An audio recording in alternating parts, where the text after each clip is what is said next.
Pace bene, masih di mea culpa. Masih tentang Paus Fransiskus yang membuat pernyataan tentang LGBT. Saya buat video ini tanggapan personal tentang apa yang dibuat oleh pendeta Gilbert Lumendong.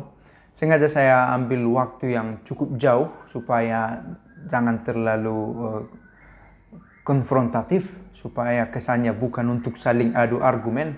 Tetapi bagaimanapun saya sebagai seorang Katolik toh harus juga menyuarakan apa yang saya tahu tentang gereja saya, gereja kita.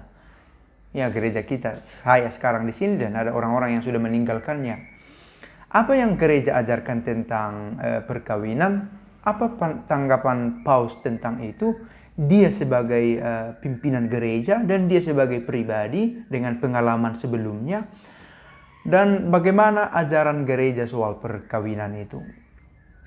Saya membuat video ini ya untuk menanggapi secara personal apa yang dikatakan pendeta Gilbert Lumendong, seraya untuk menyatakan bahwa sebenarnya sekretariat kepausan juga membuat satu pernyataan terkait konteks perbincangan pada waktu itu.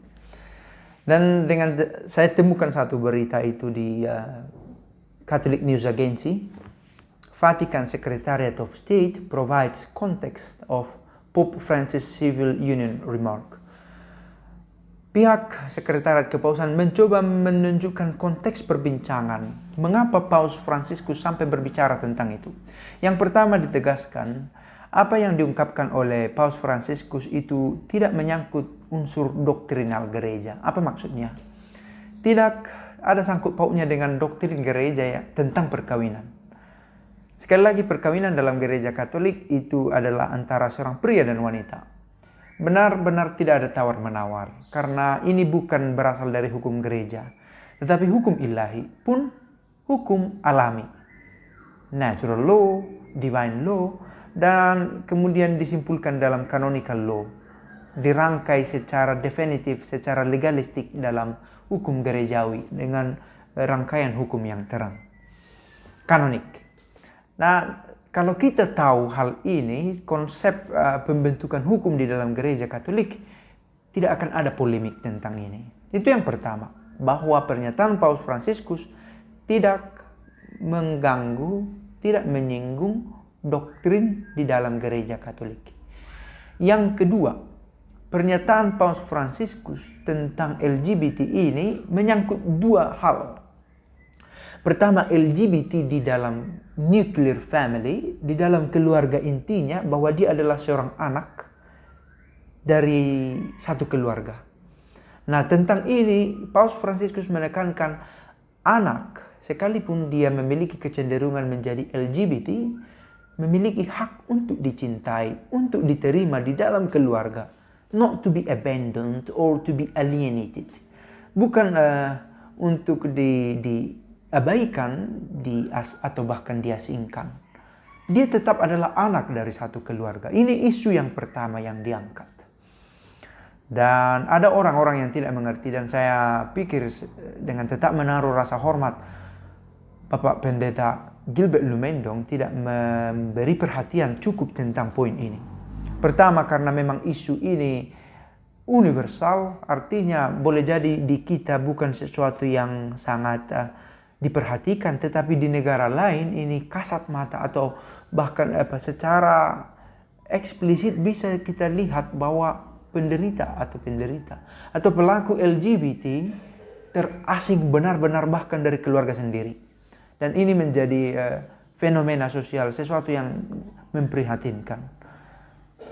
Dia sendiri berjuang untuk menyadari identitasnya, dan orang lain mempersulit itu dengan menolaknya dari keluarga. Itu faktanya. Dan yang kedua, soal civil union law. Paus Fransiskus adalah sebelumnya uskup di Argentina. Dan dia melihat bahwa ada kecenderungan untuk membentuk pernikahan sesama jenis. Dan tentu ini dalam dirinya salah dan tidak bisa diterima.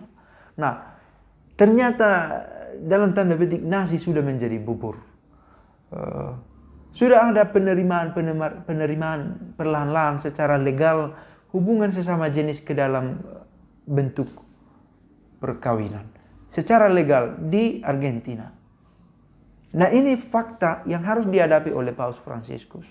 Dan dia adalah pemimpin rohani sebagai uskup.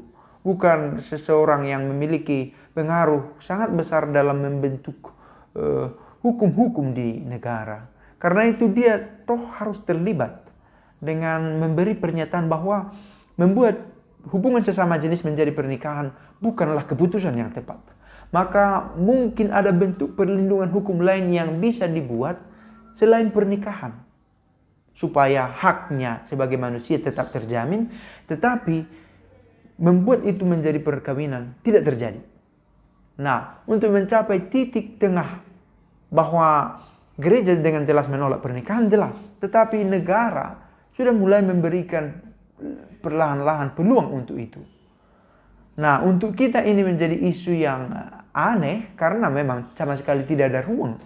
Tetapi sekali lagi karena Paus Fransiskus dalam dirinya adalah seorang paus yang memimpin gereja mundial, gereja yang mendunia, maka pernyataan itu bisa diterima oleh banyak orang, tetapi dimengerti, diinterpretasi dan reinterpretasi dengan cara yang berbeda-beda. Nah, Katolik sendiri dalam internal, secara internal bisa salah mengerti, misunderstanding bisa terjadi. Nah, bagaimana pula dengan Bapak Gilbert Lumendong yang tidak memiliki pertemuan yang intens, bisa dikatakan dalam ajaran-ajaran teologis gereja, dalam komunitas-komunitas gereja Katolik.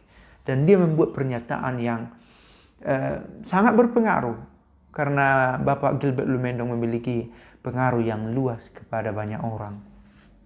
Nah, maka saya sebagai Katolik tuh rasanya harus juga membuat pernyataan bukan untuk alasan lain, tetapi saya pikir secara moral umat Katolik memiliki tanggung jawab untuk membela, meyakinkan dirinya sendiri dan orang lain akan ajaran gerejawi yang dia miliki. Maka tidak benar gereja Katolik melegalkan perkawinan sesama jenis dari dulu, sekarang, dan kelak. Pria dan wanita lah yang menikah karena itu divine law, dan Paus Fransiskus menyatakan itu dalam konteks yang kita sendiri tidak sadari, tidak ketahui, dan tidak kita alami. Apa yang terjadi di Buenos Aires, di Argentina, dan di banyak negara lain yang mulai memberikan lampu hijau terhadap perkawinan sesama jenis, apa yang terjadi di sana tidak realistik untuk saat ini di tempat kita secara lokal. Meskipun tetap ada kemungkinan ke arah sana, para pembela LGBT akan mencoba mengambil ruang untuk membela perkawinan sesama jenis. Tetapi gereja toh harus membela perkawinan itu antara pria dan wanita, dan gereja harus tetap menyuarakan pilihannya ini dengan tetap menghargai setiap pribadi sebagai citra Allah. Nah, situasi ini tidak benar-benar bisa kita mengerti, bahkan oleh internal orang Katolik sendiri, karena sekali lagi sebagai gereja yang universal, ada banyak kasus di negeri sana yang toh menjadi bagian dari concern perhatian kita di sini. Nah, apalagi mereka yang tidak memiliki kontak intensif dengan gereja Katolik. Nah, saya pikir ini toh juga bagian dari pengajaran. Dalam kanon 1055 dalam kitab hukum kanonik dengan jelas dikatakan perjanjian antara seorang pria dan wanita untuk hidup bersama dan terarah pada kebahagiaan bersama, keturunan dan pendidikan untuk anak itu membentuk satu ikatan yang kita sebut dengan perkawinan, dan bila sesama terbaptis diangkat pada tingkat sakramen. Dengan jelas dikatakan Pace e bene.